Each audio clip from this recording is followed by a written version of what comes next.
அஸ்ஸலாமுஅலைக்கும் friends, welcome to Aju life style. நோன்பு நம்மளை நெருங்கிக்கிட்டே இருக்குது. அல்ஹம்துலில்லாஹ். அதுக்கான ப்ரிப்ரேஷன் வீடியோ தான் இது. இந்த வீடியோ முஸ்லிம்ஸ்க்கு மட்டும் இல்லை, எல்லாத்துக்குமே ரொம்ப யூஸ்ஃபுல்லாக இருக்கும். வீட்டில் இருக்கிற லேடிஸாக இருக்கட்டும், அதே மாதிரி வேலைக்கு போகிற லேடிஸாக இருக்கட்டும், அவங்க எல்லாத்துக்குமே இந்த வீடியோ ரொம்ப யூஸ்ஃபுல்லாக இருக்கும். இந்த வீடியோவில் நம்ம கிச்சனில் வேலையை பாதியாக குறைக்கிறதுக்கான டிப்ஸ் தான் சொல்லியிருக்கேன். ஸோ உங்களுக்கு இந்த வீடியோ ரொம்ப யூஸ்ஃபுல்லாக இருக்கும். ஸ்கிப் பண்ணாமல் ஃபுல் வீடியோவும் பாருங்கள்.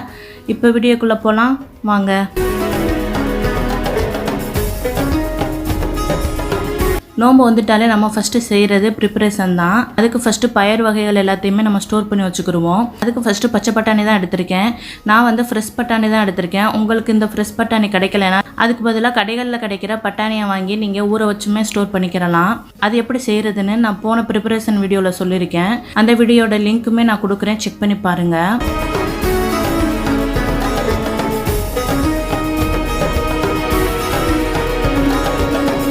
இந்த மாதிரி பட்டாணி எல்லாத்தையுமே நம்ம உரிச்சு ஸ்டோர் பண்ணி வச்சுக்கிறலாம். அடுத்து நான் ஸ்வீட் கார்ன் தான் எடுத்திருக்கேன்.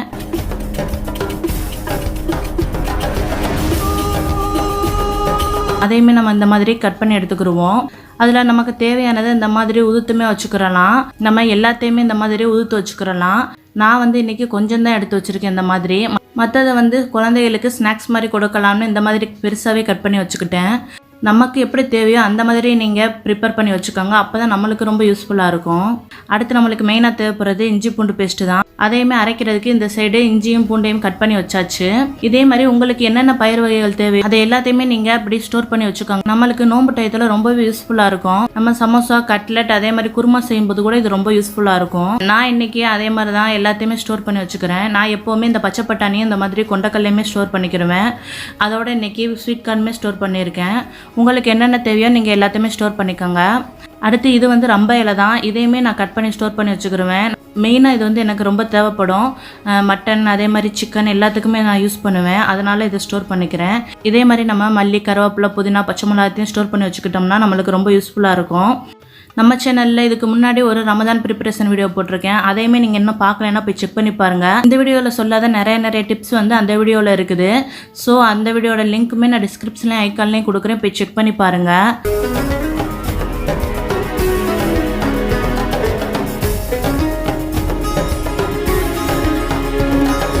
புளி பேஸ்ட் செய்கிறது, அதே மாதிரி தேங்காயெல்லாம் ஸ்டோர் பண்ணுறது, லெமன் ஜூஸ் செய்கிறது எல்லாமே அந்த வீடியோவில் இருக்குது.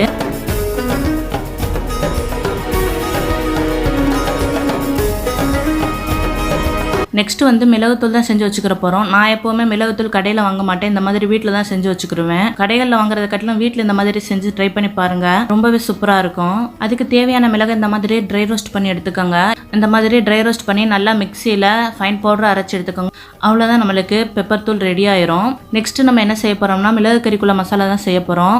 நான் எப்போவுமே இந்த மாதிரி தான் செஞ்சு வச்சுக்கிடுவேன். ரொம்பவே யூஸ்ஃபுல்லாக இருக்கும்.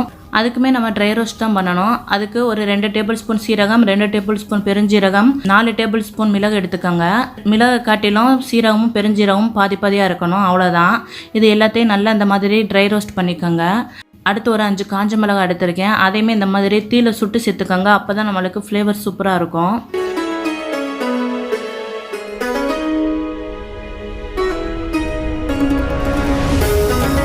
இப்போ அந்த மிளகாவில் உள்ள காம்பு எல்லாத்தையும் எடுத்துட்டு நம்ம திரும்ப அந்த மசாலாவோட மிளகாயும் சேர்த்து ட்ரை ரோஸ்ட் பண்ணணும். பாருங்கள், இந்த அளவுக்கு ட்ரை ரோஸ்ட் பண்ணதுக்கப்புறம் நம்ம அடுப்பை ஆஃப் பண்ணிடலாம். மசாலா எல்லாத்தையும் அப்படியே நம்ம ஆற வச்சிடணும். ஆற வச்சு நம்ம மிக்சியில் கிரைண்ட் பண்ணி எடுத்துக்கிடுவோம். ரொம்ப ஃபைன் பவுடர் அரைக்கணும் தேவையில்லை. இந்த அளவுக்கு கொஞ்சம் கொரப்பாக அரைச்சி எடுத்துக்கோங்க. அதுக்குன்னு ரொம்ப கொரப்பாக இருக்க வேணாம். உங்களுக்கு மசாலா பார்த்தாலே தெரியும் எப்படி இருக்குதுன்னு. இந்த அளவுக்கு அரைச்சி எடுத்துக்கோங்க. இந்த ஒரு பொடி இருந்தால் போதும். நம்மளுக்கு சகர் டைமாக இருக்கட்டும், இஃப்தார் டைமாக இருக்கட்டும், நம்ம ஏதாச்சும் சுக்கா மாதிரி செய்யணும்னா ஈஸியாக செஞ்சிடலாம்.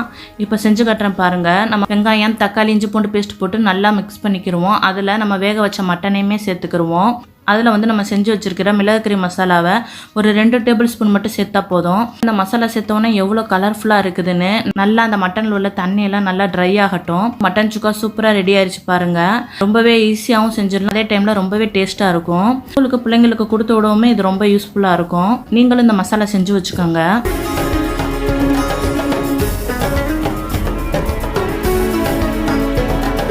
நெக்ஸ்ட்டு வந்து ரீஃபில் பண்ணுறது தான். நம்ம என்னென்ன ரீஃபில் பண்ணணுமோ எல்லாத்தையுமே ரீஃபில் பண்ணி வச்சுக்கிறணும்.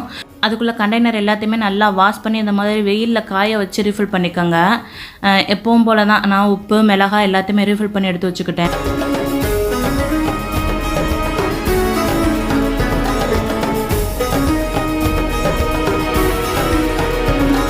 அதே மாதிரி மசாலா எல்லாத்தையுமே ரீஃபில் பண்ணி வச்சுக்கோங்க. மீன் மசாலா, கறி மசாலா, மிளகாய்த்தூள் எல்லாத்தையுமே ரீஃபில் பண்ணி வச்சுக்கோங்க. அந்த மீன் மசாலா, கறி மசாலா, மிளகாய்த்தூள் வந்து எப்படி நம்ம வீட்டிலேயே அரைக்கிறதுன்னு நம்ம சேனலில் வீடியோவை அப்லோட் பண்ணியிருக்கோம். நீங்கள் இன்னும் பார்க்கலன்னா டிஸ்கிரிப்ஷன்லேயும் ஐக்கான்லேயும் லிங்க் கொடுக்குறேன், போய் செக் பண்ணி பாருங்கள். எந்த மசாலா இருந்தாலுமே நம்ம நோம்புக்கு முன்னாடியே செஞ்சு வச்சுக்கோங்க. அப்போ தான் நம்மளுக்கு நோம்பு டயத்தில் ரொம்ப யூஸ்ஃபுல்லாக இருக்கும். எங்களுக்கு மெயினாக தேவைப்படுறது இந்த கறி மசாலா, மீன் மசாலா, மிளகாய்த்தூள் தான். அதனால் நான் எப்போவுமே இந்த 3 மசாலாவையுமே செஞ்சு வச்சுருவேன். ப்ளஸ் நம்ம வீட்டில் செய்கிறது வந்து அந்த மிளகு கறி மசாலாவும் மிளகுத்தூளும் தான். இது நோம்புக்குன்னு இல்லை, எப்போவுமே நம்ம காலியாகிற டயத்தில் நம்ம வீட்டில் செஞ்சு வச்சுக்கிட்டோம்னா நம்மளுக்கு ரொம்ப யூஸ்ஃபுல்லாக இருக்கும். டென்ஷனுமே இருக்காது.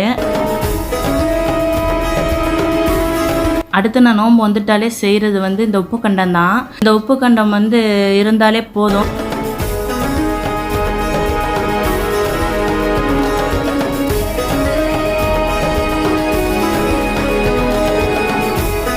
அதாவது நம்ம எப்போச்சும் லேசியாக இருப்போம், ரொம்ப டயர்டாக இருப்போம். அந்த சமயத்தில் நம்ம ஸ்கூலுக்கு பிள்ளைங்களுக்கு கொடுத்து விட்றதுக்கு இந்த உப்பு கண்டம் ரொம்பவே யூஸ்ஃபுல்லாக இருக்கும். டக்குன்னு ஒரு புலாவ் வச்சுட்டு இல்லாட்ட ஒரு லெமன் ரைஸோ இல்லாட்ட தக்காளி சோறோ செஞ்சோம்னா நம்ம இந்த மாதிரி உப்பு கண்டத்தை தட்டி கொடுத்தாலே அவங்க சாப்பிட்ருவாங்க.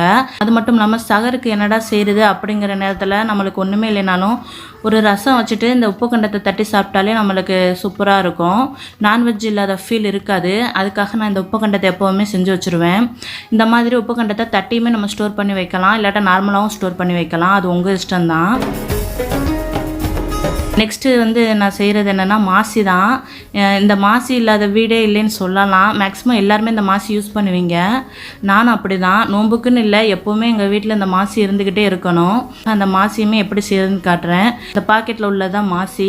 இதை வந்து நம்ம கையாலலாம் உடைக்க முடியாது. பாருங்கள் எவ்வளோ ஸ்ட்ராங்காக இருக்குதுன்னு. இது வந்து ஒரு மீன் வகை தான், எல்லாத்துக்கும் தெரிஞ்சிருக்கும். தெரியாதவங்களுக்காக சொல்கிறேன். இது வந்து மாசி மீன்கிற ஒரு மீன் வகை தான். அதை காய வச்சு தான் இந்த மாசி கருவாடு கொடுப்பாங்க. எல்லா ஊரில் உள்ள சூப்பர் மார்க்கெட்லேயுமே இந்த மாசி கருவாடு கிடைக்குது. இதை வந்து இந்த மாதிரி இடிக்கல் இல்லாட்ட சுத்தியில வச்சு தான் உடைக்கணும்.